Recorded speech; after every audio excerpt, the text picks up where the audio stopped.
dikenali dengan nama Ar-Razi ataupun Imam Fakhruddin, menghasilkan beberapa karya, antaranya termasuklah A'udzubillahi minasyaitonirrajim. Bismillahirrahmanirrahim. Alhamdulillahi rabbil alamin, wassalatu wassalamu ala asyrafil anbiya'i wal mursalin wa ala alihi wa sahbihi ajma'in. Subhanaka la ilma lana illa ma 'allamtana innaka antal alimul hakim. Rabbi shrah li sadri wa yassir li amri wahlul 'uqdatam min lisani yafqahu qawli.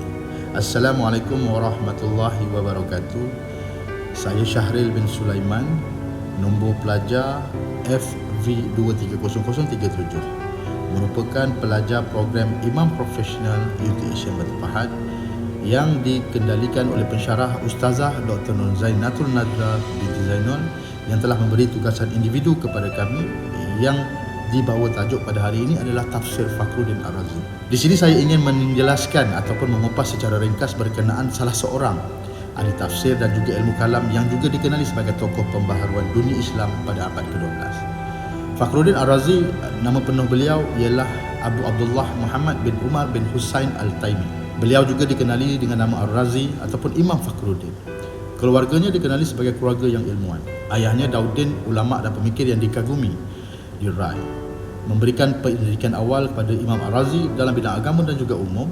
Dalam bidang ilmu kalam, Imam Ar-Razi telah menghasilkan beberapa karya, antaranya termasuklah Al-Matalib Al-Aliyah min Al-Ilmi Al-Ilahi. Sementara dalam bidang tafsir pula, beliau turut telah menghasilkan beberapa karya yang hebat. Antara karya beliau ialah Mafatil Al-Ghaib. Dalam menyebut hubungan antara dalil akli dan juga nakli, Imam Ar-Razi berpendapat dalil akli teramatlah penting kerana ia menjadi asas kepada dalil nakli. Di sini saya ingin mengambil beberapa contoh ayat-ayat Al-Quran yang selari dengan pandangan dan juga pendirian Imam Ar-Razi dalam mentafsirkan beberapa ayat tersebut. A'udzubillahi minasyaitonirrajim. Bismillahirrahmanirrahim. Afala yatadabbaruna al-Qur'an am ala qulubin aqfaluha.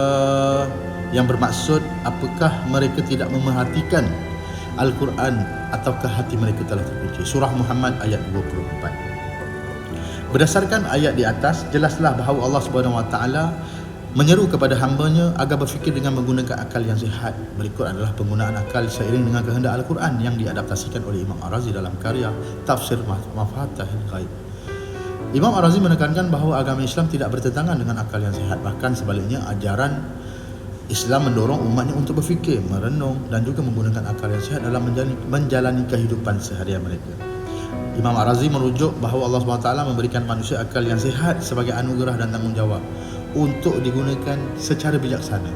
Dengan menggunakan akal yang sihat, manusia dapat memahami ayat-ayat Al-Quran secara lebih mendalam dan mempraktikkan ajaran agama dengan lebih baik sesuai dengan pemahaman yang benar melalui akal yang diberikan Allah SWT. Firman Allah SWT lagi yang berbunyi, A'udzubillahi minasyaitonirrajim. Bismillahirrahmanirrahim. Allahu nurus samawati wal ard.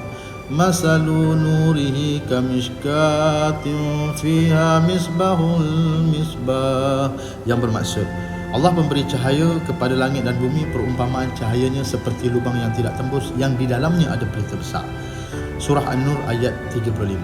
Menurut Imam Ar-Razi, perkataan An-Nur yang disebutkan melalui ayat yang saya bacakan tadi bukanlah sebagaimana cahaya yang dapat dilihat oleh mata zahir, tetapi nur yang diceritakan oleh Allah melalui ayat tadi yang dibacakan tadi adalah disandarkan kepada beberapa perkataan langit dan bumi. Maka dengan itu jelaslah bahawa nur yang dimaksudkan bukanlah zat Allah SWT. Menurut Ar-Razi, sekiranya Allah diumpamakan seperti cahaya yang dapat dilihat dengan mata, bercahaya, berkilat, sudah pasti tidak akan gelap dunia ini walaupun seketika. Padahal, bukankah bumi ini akan terang bila tiba waktu siang dan akan mula gelap apabila waktu malam menjelma.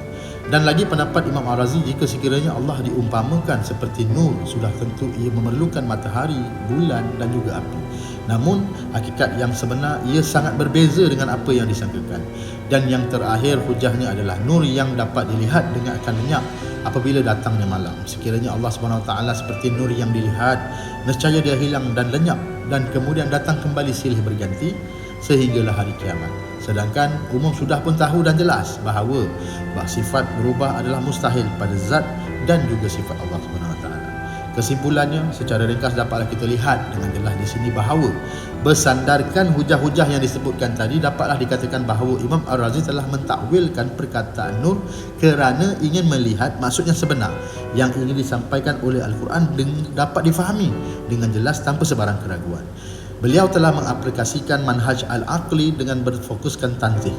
Di sini jelas dan nyata beliau meletakkan manhaj al-aqli di suatu tahap yang dibenarkan oleh syarak. Serta beliau amat berhati-hati dalam menjelaskan kesesuaian ayat dan dengan ayat yang lain dalam usaha memberikan kefahaman kepada umat Islam tentang konsep ketuhanan yang disebutkan dalam Al-Quran. Walaupun tafsir ini menggunakan pendekatan ijtihad tafsir bil ra'yi, Imam Ar-Razi masih menukilkan riwayat hadis dalam penghujahannya, kebanyakannya dalam persoalan fiqh. Dengan ini jelas membuktikan bahawa tafsir ini bukan sahaja dapat dimanfaatkan secara maksimum dalam bidang pengajian sahaja, tetapi dapat juga dimanfaatkan dalam bidang pengajian tafsir Al-Quran yang memberi impak besar dalam bidang ilmu pengajian hadis Nabi SAW. Maka itu sahajalah penjelasan saya secara ringkas pada hari ini yang merupakan pelajar program Imam Profesional UTSM Batu Pahat melalui tafsir bil ra'yi oleh Imam Ar-Razi. Moga apa yang disampaikan dapat dimanfaatkan bersama. Sayang Al-Quran, cinta Al-Quran, faham Al-Quran. Assalamualaikum warahmatullahi wabarakatuh.